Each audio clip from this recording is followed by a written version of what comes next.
So, anyone for a buttermilk?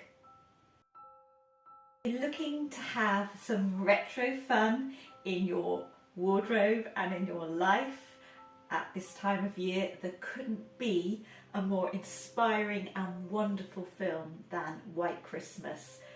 The 1954 classic is it's just got everything in it. It's got big Irving Berlin numbers, wonderful dancing, and the most glamorous wardrobe you could ever imagine.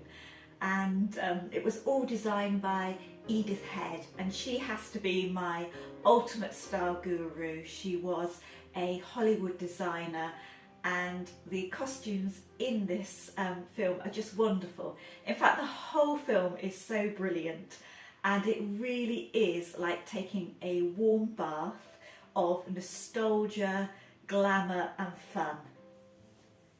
So what are the reasons that I think old Hollywood, retro looks, vintage style is just so flattering if you're in the second half of your life, is that there was an inbuilt elegance with these styles. If you look at films sort of from the mid-60s onwards, they got quite edgy.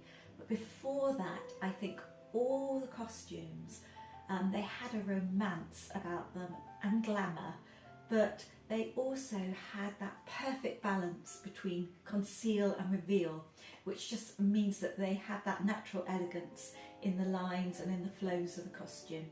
Want to have a little bit more inspiration to have more retro fun in your life? Then please subscribe. So the most gorgeous dresses in the film are worn by the Haynes sisters, and these were played by Rosemary Clooney, who was the aunt of George Clooney, of course, and she plays Betty. And then there's Vera Ellen, who plays Judy. And the girls have this wonderful song and dance numbers where they wear these beautiful sort of blue turquoise dresses, and they're made from chantilly lace and tulle, and they're sort of tea length. And what I love about them is that they gently glimmer, the underlayers of the dresses gently glimmer as the girls dance, and they're just so beautiful. And just the icing on the cake is these fantastic ostrich feathers, which are just so glamorous and dramatic. It's quite a funny thing that Rosemary Clooney said in her autobiography that she wasn't the best dancer in the world, and so one of the things that they got her to do was to dance with props. And there really is something so magical, isn't there, about the flutter of feathers. It's such fun, festive fun, and so flirty.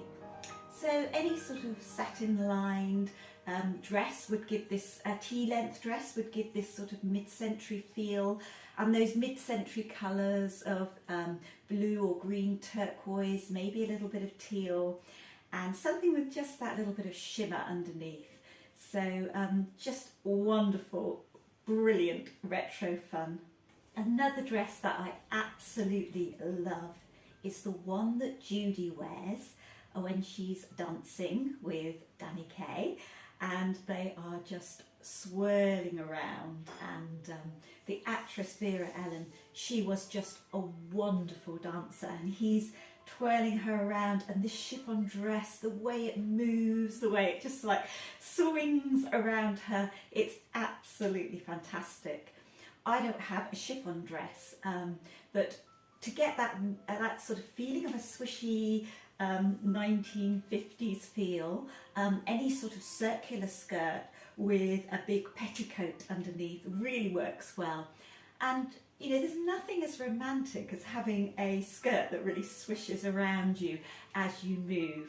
The next outfit I think is absolutely adorable is the one worn by Judy when she's travelling. So she's got this coat on, but then there's these little pops of colour in the bag and the scarf, and then when she turns round, there's a lovely little bit of animal print in the hat as well. And I think this is such a classy way of wearing animal print, and I think Edith Head was very clever here. this little black dress has little pops of leopard print at the collar and the waist and the cuffs, and it was also inspired by Marilyn Monroe's black dress with the leopard print in Gentlemen Prefer Blondes. Another dress that I absolutely adore is the green velvet dress, which is worn by Betty at the Vermont party, and it's so sumptuous and luxy and glamorous. I just think it's absolutely just the perfect party dress. And you know, that green velvet, here we are 70 years on, and you could still wear any kind of velvet today. It's still a seasonal classic, and you can find it at all price points on the high street, and it's just wonderful. So the silhouette of the 50s, which would have been all the rage at the time, would have been Christian Dior's new look, which was cinched at the waist with loads and loads of, well, a big full skirt, loads of material.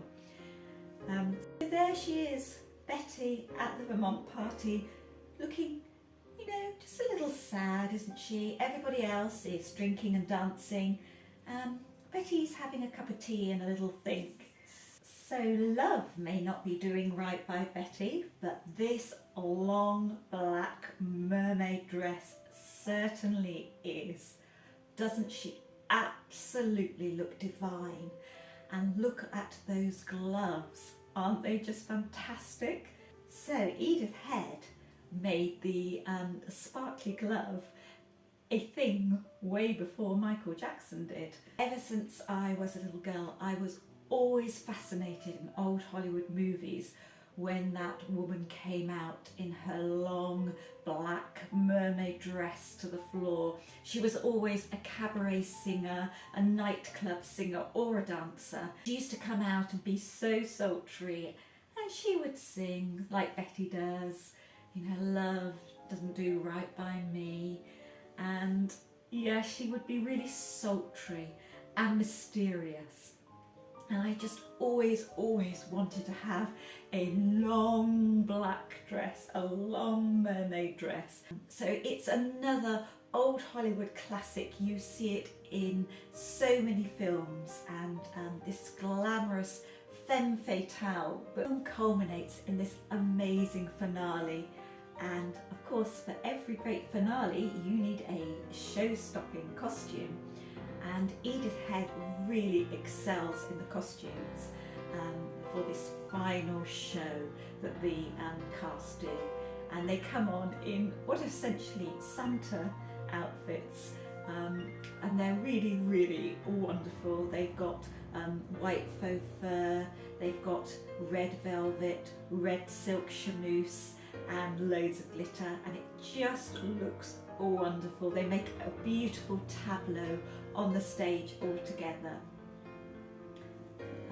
So really the inspiration from this, if you haven't got Edith Head to make you a really elegant Santa outfit, then you have to improvise and camp it up and have a bit of fun, I think. So do watch the film for a little bit of 1950s retro fun and inspiration. It really is the most wonderful classic film, and there's been no spoilers here, so if you haven't seen it, I don't think the storyline is particularly what is compelling about the film. I think it's more that almost post-war theme of lest we forget, and the overriding themes of sort of nostalgia and being grateful for what we have. The other things are the beautiful dancing, of course, mostly from Vera Ellen. It's the beautiful tones of Rosemary Clooney and Bing Crosby. It's like honey and treacle just coming together into a beautiful melting pot, which is so sweet and delicious. So the soundtrack is really one to just luxuriate in at this time of year. So I have one final question for you if you have seen the film, and that would be, out of these three, which would be your ideal Christmas date? Would it be the crooner, the suave older man, Bing Crosby, who incidentally was 25 years older than his love interest in the film?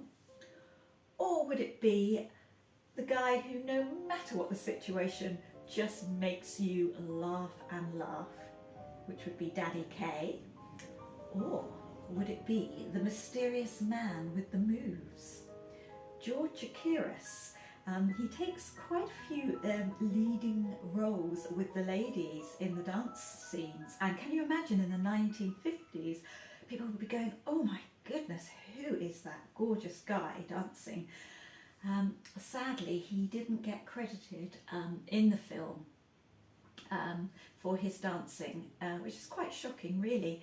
But he did go on to get an Academy Award for his role in West Side Story.